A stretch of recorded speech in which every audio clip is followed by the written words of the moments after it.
अस्सलामुअलैकुम बिस्मिल्लाहिर्रहमानिर्रहीम। Welcome to my channel पढ़ो लर्न टुगेदर। उम्मीद है कि आप तमाम लोग खैरियत से होंगे।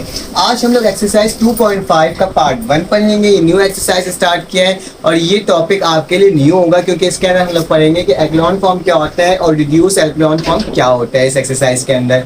और आपको तफसील से बताऊंगा कि आपको ये इस न्यू बुक के अंदर किस तरह से प्रोवाइड की गई है, क्योंकि आपको मालूम है कि आपकी जो न्यू बुक आई है आपके मैथमेटिक्स की फर्स्ट ईयर की, तो उसके अंदर इस चीज़ को इंक्लूड किया गया है, एक्लॉन फॉर्म को इंक्लूड किया गया है। और ये जो आपकी यूनिवर्सिटी लेवल में भी यूज़ आते हैं। आप जब यूनिवर्सिटी में जाओगे और आपका सब्जेक्ट लीनियर अलजेब्रा होगा तो उसके अंदर ये तमाम चीज़ें आप Gaussian elimination method, row echelon form, reduce row echelon form और ये तमाम चीज़ें आप लोग पढ़ोगे कि किस तरह से रैंक निकालते हैं, किस तरह से वेक्टर वगैरह चीज़ें निकाल रहे होते हैं। ठीक है, तो आपकी ये चीज़ इंक्लूड किया गया, ये बहुत अच्छी बात है और हम लोग इसको पढ़ेंगे, आज सीखेंगे किस तरह से बना सकते हैं। तो याद रखना, आपने एक्लॉन फॉर्म जो होता है वो क्या होता है, वो ये होता है कि आपने क्या करना होता है इसमें सॉल्व। आप सबसे पहले याद रखना है इसकी कुछ प्रॉपर्टीज होती हैं। आपने क्या करना होता है, आप हमेशा जो परफॉर्म अप्लाई करोगे, ऑपरेशन जो परफॉर्म करोगे वो हमेशा रॉ वाइज करोगे। कैसे करोगे? रॉ वाइज ही कर सकते हो, कॉलम वाइज यहाँ पर नहीं होता। कुछ भी कॉलम वाइज आप नहीं कर सकते, इंटरचेंज भी नहीं कर सकते और कॉलम में कोई चीज़ें इस तरह से नहीं ऐड कर सकते। जो होगा वो किस में होगा? वो हमेशा रॉ के तरफ होगा। इसके अंदर याद रखना, मल्टीप्लिकेशन करना है, आपने डिवाइड करवाना है, प्लस करना है, सब्ट्रैक्शन करवाना है, सब क्या होगा? रॉ पे होगा, कॉलम पे नहीं होगा। ठीक है, इस चीज़ को तो आपने याद रखना है। और साथ साथ रॉ एक्लॉन फॉर्म में क्या होता है कि आपने जो सबसे पहली वाली टर्म होती है ना, मैं रॉ एक्लॉन फॉर्म बोल रहा हूँ, देखिए एक्लॉन फॉर्म की बात कर रहा हूँ, रिड्यूस की बात नहीं कर रहा हूँ। आपने सबसे पहला एलिमेंट आपको 1 बनाना होता है, जिसके अंदर सबसे पहली वाली जो एंट्री होती है ना वो कौन सी होती है? 1 की होती है। और बाकी तमाम नीचे वाले टर्म क्या होता है? मेरे पास 0 आ जाता है। फिर उसके बाद आपके पास क्या होता है? इसके बाद जो सेकंड एंट्री होती है उसको भी हमें 1 बनाना होता है और उसके नीचे वाला एलिमेंट क्या होना चाहिए? 0 होना चाहिए। और लास्ट वन भी मेरे पास क्या होना चाहिए? 1 होना चाहिए, या फिर 1 ना हो तो 0 भी हो सकता है, कोई फर्क नहीं पड़ता। लेकिन स्टैंडर्ड फॉर्म क्या है? मेरे पास 1 होना चाहिए और क्या होना चाहिए? इस तरह से इसको सॉल्व करना होता है। ठीक है, और उसके नीचे टर्म 0 होना चाहिए, तो नीचे एलिमेंट है ही नहीं। मैं सिर्फ और सिर्फ 3/3 मैट्रिक्स की बात कर रहा हूँ। ठीक है, और ऊपर हमारे पास कोई से भी नंबर हो सकते हैं, उससे कोई फर्क नहीं पड़ता। तो ये वाली टर्म जो होती है मेरे पास, इस वाली टर्म को बोलते हैं हम लोग रॉ एक्लॉन फॉर्म। ठीक है, अब क्या है मेरे पास? रिड्यूस वाला भी यूज कर लूँ, क्योंकि रिड्यूस का भी इसमें यूज किया जाएगा। तो रिड्यूस में क्या होता है? सेम यही मेथड है कि पहले वाली टर्म मेरे पास क्या होना चाहिए? 1 होना चाहिए और 1 के नीचे वाली जितनी भी टर्म्स होंगी उसको हम लोग क्या बनाएंगे? 0 बनाएंगे। हो या ना हो हम लोग को बनाना होगा। ठीक है, फिर उसके बाद क्या लिखा हुआ है?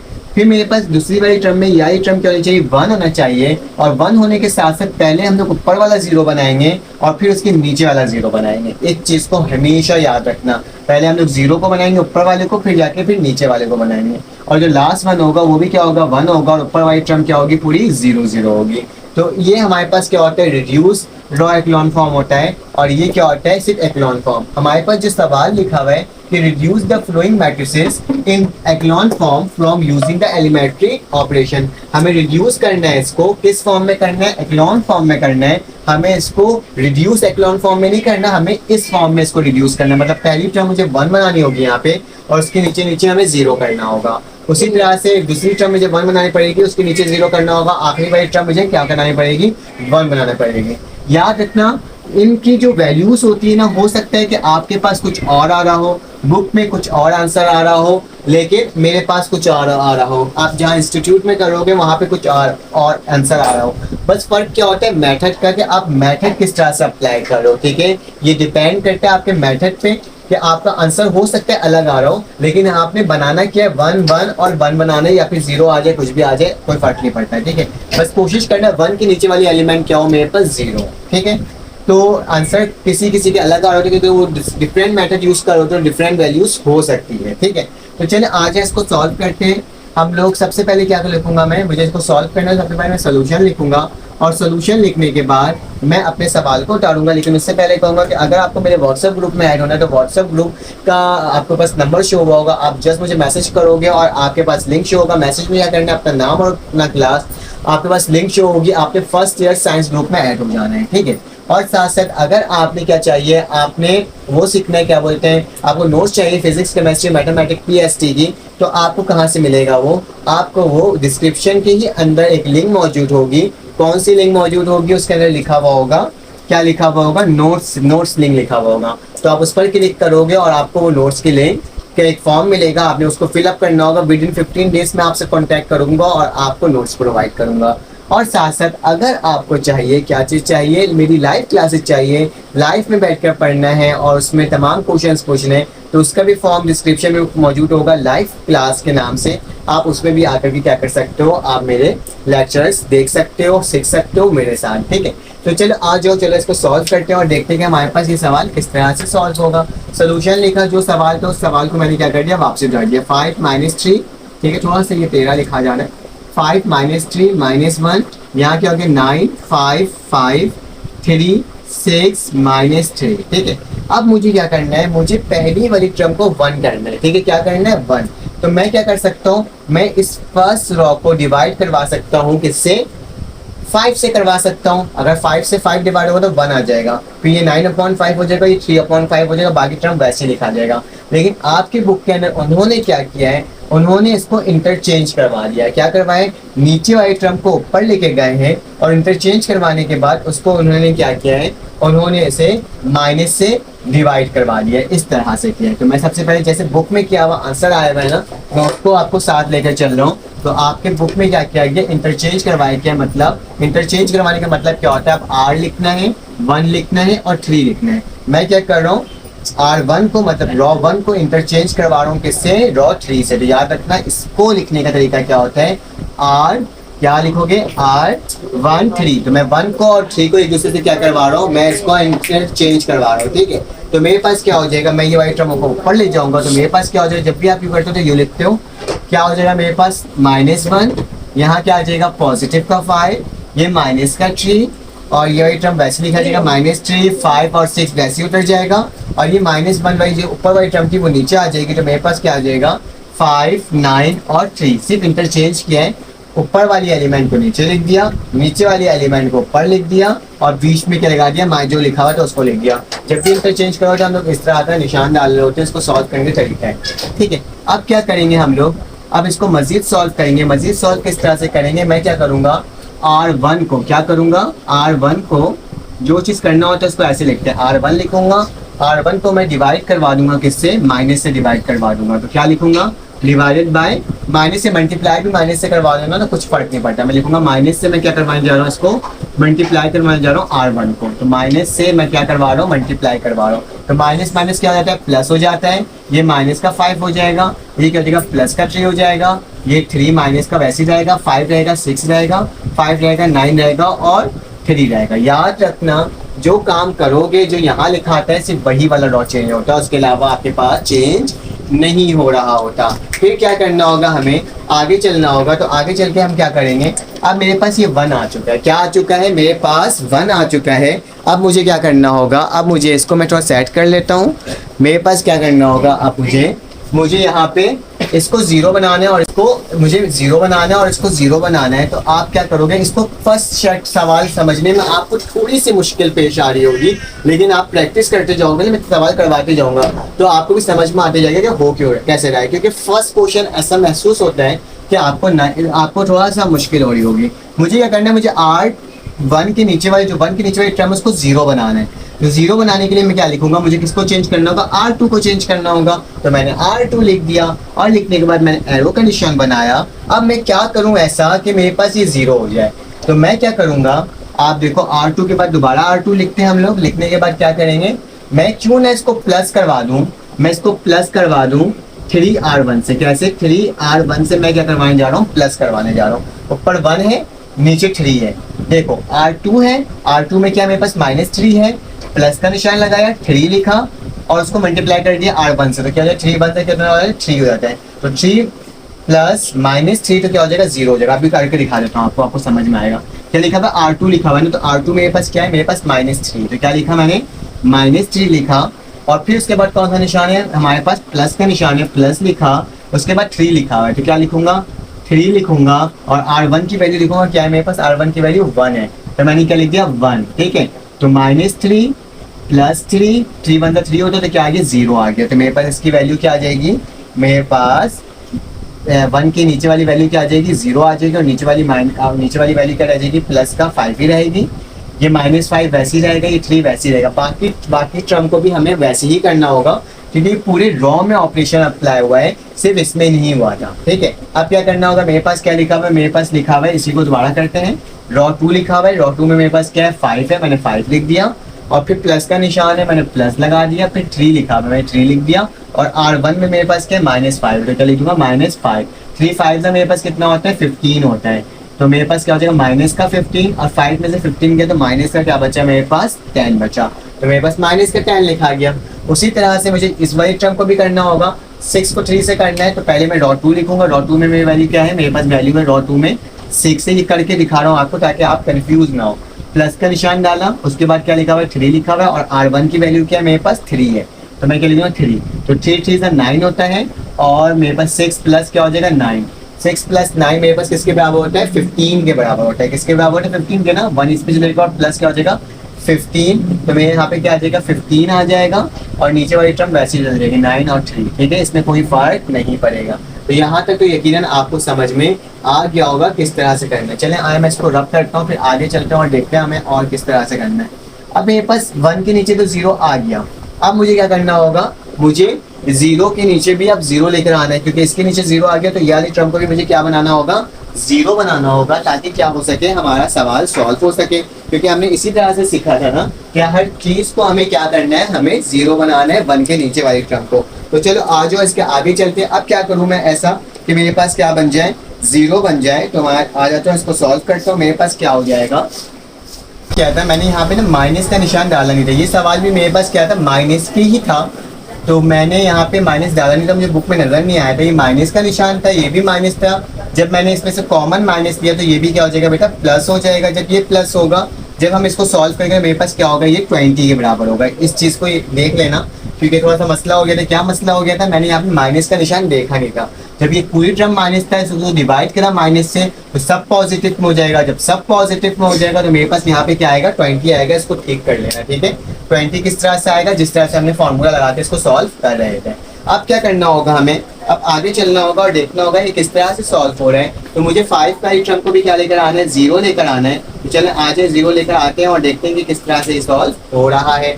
मेरे पास क्या हो जाएगा 1 0 है ना, जो 5 बनाना है। तो मैं क्या लिखूंगा यहाँ पे कंडीशन ऐसी, मैं कंडीशन लिखता हूँ कि R3 को 0 बनाना है। तो R3 तो मैं वैसे ही लिखूंगा, यहाँ पे क्या कर दूंगा मैं, यहाँ पे मैं R1 के साथ इसको माइनस करवा देता हूँ, माइनस कर देता हूँ 5R1।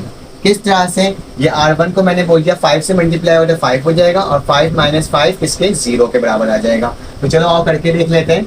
मेरे पास ये इसी तरह से रहेगा, ये क्या हो जाएगा 1 0, ये भी 0 हो जाएगा, क्योंकि देख लो अभी R3 मेरे पास क्या है, मेरे पास 5 है। R3 5 लिखा, ठीक है, और मेरे पास बीच में कौन सा निशान है, माइनस का निशान, फिर 5 है, और 1 मेरे पास क्या था 1 के बराबर था। तो 1 सिर्फ, तो 5 - 5 क्या हो जाएगा 0 हो जाएगा। उसी तरह से बाकी टर्म को तो मैं वैसे ही लिख देता हूँ, उसमें कोई चेंजेस नहीं आएगी, वो वैसे ही लिखाएगा। क्या लिखा देगा 5 हो जाएगा, ये 20 हो जाएगा, और ये क्या हो जाएगा 3 और 15 हो जाएगा, और नीचे वाली टर्म सिर्फ चेंज होगी। तो चलो आज करके देख लेते हैं। मेरे पास क्या हो जाएगा, अब ये वाली टर्म को चेंज करना है, तो R3 मेरे पास 9 है, तो क्या लिखूंगा 9 लिखूंगा, ठीक है, 9 लिख दिया। माइनस किससे हो रहा है 5 से, और R1 क्या है मेरे पास, R1 मेरे पास 5 है, खुद ही R5 है, तो मैंने 5 लिख दिया। तो मेरे पास क्या होता है 5 5 तो 25, और 25 में से जब मैं -9 करता हूँ, 25 में से -9 कर दिया, तो मेरे पास क्या बचा 16 बचा, माइनस का 16 बचा। तो क्या लिखूंगा मैं यहाँ पे माइनस का 16, ठीक है। उसी तरह से इस वाली टर्म को देख लो, R3 मेरे पास क्या है 3 ही है, माइनस हो रहा है वो 5 से हो रहा है, और 5 के साथ क्या है 3 है, तो 5 3 से कितना होता है मेरे पास 15 होता है।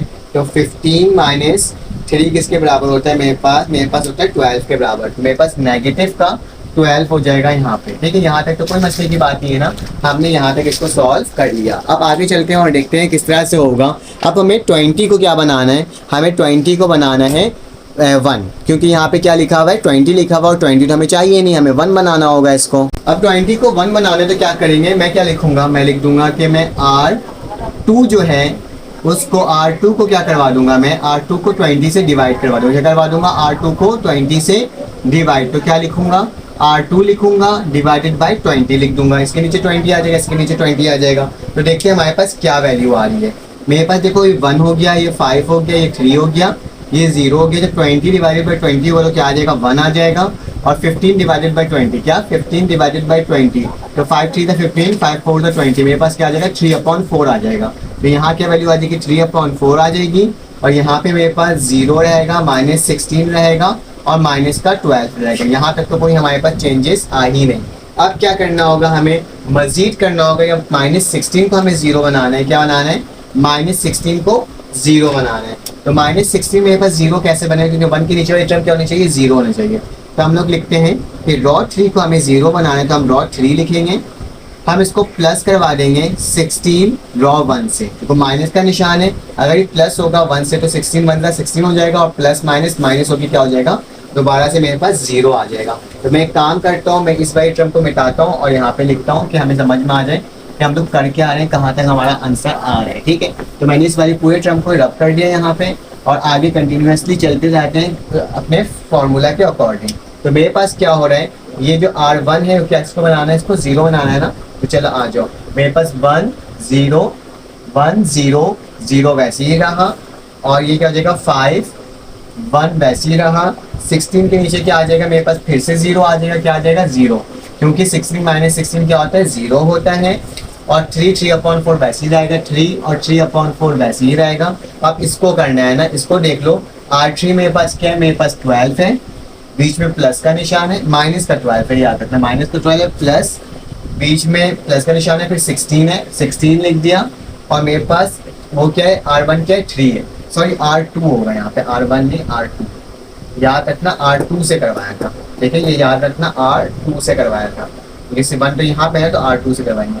तो मेरे पास R2 की वैल्यू क्या है, 3/4 है। क्या है, 3/4।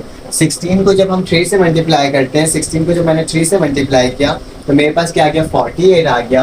तो -12 + 48/4, और 4 को जब 12 से मल्टीप्लाई करते हैं, 4 को हम 12 से मल्टीप्लाई करते हैं तो मेरे पास क्या आ जाएगा, मेरे पास आ जाएगा 48। क्या आ जाएगा, 48। तो -48 + 48 = 0। जब इसकी वैल्यू क्या आ जाएगी, मेरे पास 0 आ जाएगी। तो यहाँ पे क्या आ जाएगा, मेरे पास 0 आ जाएगा, और यहाँ आकर यहाँ पे आके सवाल एन हो जाएगा। और ये हमारा क्या होगा, रिक्वायर्ड रिड्यूस एल्केन फॉर्म, क्योंकि अब कोई नंबर बची नहीं यहाँ पे लिखने को, ये तो पूरी 0 हो गया। तो यहाँ पे आके क्या हो जाएगा, ये आंसर हो जाएगा। हो सकता है कि आपका अलग सवाल का जवाब आ रहा हो, मेरा अलग आ रहा हो, लेकिन फॉर्म क्या होगा, इसी तरह से ही फॉर्म होगा। ठीक है, तो चले आ जाए, इसका नेक्स्ट सवाल सॉल्व करते हैं 3 को। अब हमारे पास क्वेश्चन नंबर 1 का पार्ट 2 आ गया। इसको भी हमें एक्लॉन फॉर्म में इसको सॉल्व करना है। सेम वही मेथड अप्लाई करोगे जो आपने अभी सॉल्व किया था, बल्कि ये तो और आसान सवाल है, क्योंकि इसमें हमें इंटरचेंज करने की जरूरत नहीं पड़ेगी, क्योंकि ऑलरेडी पहला वाला टर्म क्या है, मेरे पास 1 मौजूद है। ठीक है, तो क्या करेंगे, हम लोग लिखेंगे 1 2 3 2 4 6 -1 1, और क्या हो जाएगा, 2 हो जाएगा। हमारे पास पहला टर्म 1 है, तो अब हम लोग क्या करेंगे, नीचे वाले दोनों टर्म को हम क्या करेंगे, नेगेटिव बनाएंगे। तो ρ2 को नेगेटिव बनाने तो क्या लिखोगे, ρ2, यहाँ पे ρ2 वैसे ही लिखोगे, माइनस करवा देंगे 2R1 से। अगर इसमें 1 को मल्टीप्लाई करेंगे 2 से, 2 हो जाएगा, 2 में से 2 गया तो मेरे पास क्या हो जाएगा, मेरे पास आ जाएगा इसकी वैल्यू, मेरे पास आ जाएगी 0, क्योंकि ये एक दूसरे से क्या हो गया, माइनस हो गया। तो मैं इसको वैसे ही लिख देता हूँ। क्या लिखूंगा, यहाँ पे 1 लिखूंगा, यहाँ 0 आ जाएगा, लिखने की जरूरत ही नहीं है। 3 6 और 2 हो जाएगा यहाँ पे, और 2 और -1 हो जाएगा, बीच वाली टर्म चेंज होगी। तो मेरे पास क्या लिखा हुआ है, 4 लिखा हुआ है, और यहाँ 2 लिखा हुआ है। तो R2 की वैल्यू क्या होती है, मेरे पास 4 ही है। तो मेरे पास क्या हो जाएगा, मेरे पास 4 - 4 0 हो जाएगा। 0 हो जाएगा, तो यहाँ क्या लिख दूंगा मैं, 0 लिख दूंगा। 4 2 2 4 हो जाएगा, 4 में से 4 माइनस हुआ तो 0 हो जाएगा। उसी तरह से यहाँ पे क्या लिखा हुआ है, R2 लिखा हुआ है, तो R2 की वैल्यू मेरे पास 1 है, और बीच में कौन सा निशान है, माइनस का निशान है, माइनस लगा दिया। और यहाँ पे 2R1 है, तो क्या लिखूंगा, 2 लिखूंगा। R1 की वैल्यू क्या है, मेरे पास -1 है, तो माइनस माइनस प्लस हो जाता है। तो मेरे पास 1 + 2 किसके बराबर होता है, 3 के बराबर होता है। तो यहाँ पे पॉजिटिव का क्या आ जाएगा, 3 आ जाएगा। यहाँ तक तो हमने कर लिया। अब इसको भी मैंने 0 बना दिया, तो अब इसको क्या बनाना है, मुझे 0 बनाना है। तो चलो आज 0 बनाने की क्या लिखूंगा, R3 लिखूंगा। अब आपको ना समझ में आ रहा होगा कैसे हो रहा है। R3 लिखा, उसके बाद दोबारा से R3 लिखा। मैं क्या करूंगा, R3 को माइनस करवा दूंगा 3R1 से। किससे, 3R1 से। मेरे पास क्या हो जाएगा, इसकी वैल्यू क्या आ जाएगी, 0 आ जाएगी। तो जल्दी से लिख लो। शुरू के दो तो मेरे पास वैसे ही उतर जाएंगे, इसमें कोई चेंजेस नहीं आएगी क्योंकि हम लोग लॉ 3 पर काम कर रहे हैं। तो ये 3 हो गया, यहाँ पे क्या आ जाएगा मेरे पास 0 आ जाएगा। बेटा R3 मेरे पास किसके बराबर है 6 के बराबर है, माइनस का निशान लगाया 3 लिखा और R1 किसके बराबर है, R1 मेरे पास 2 के बराबर है। तो 2 3 से कितना होता है मेरे पास 6 और 6 में से 2 6 गया तो कितना बचा 0 बच गया। यहाँ पे ना हमारे पास कोई चेंजेस आई नहीं। उसी तरह से यहाँ पे क्या लिखा हुआ है 2 लिखा हुआ है, 2 लिख दिया मैंने। फिर उसके बाद माइनस का निशान है, मैंने माइनस लगाया, फिर 3 लिखा और R1 की वैल्यू क्या है मेरे पास माइनस का 1 है। मैं क्या लिखूंगा माइनस का 1 लिख दूंगा। तो 2 मैंने वैसे ही लिखा, माइनस माइनस प्लस हो जाएगा, प्लस 2 प्लस 3 किसके बराबर होता है 5 के बराबर हो जाता है। तो मेरे पास कुछ इस तरह की टर्म मेरे पास बनकर आ रही है। अब देखो दूसरी वाली टर्म मेरे पास 0 है तो अब इसको तो मैं कुछ कर ही नहीं सकता।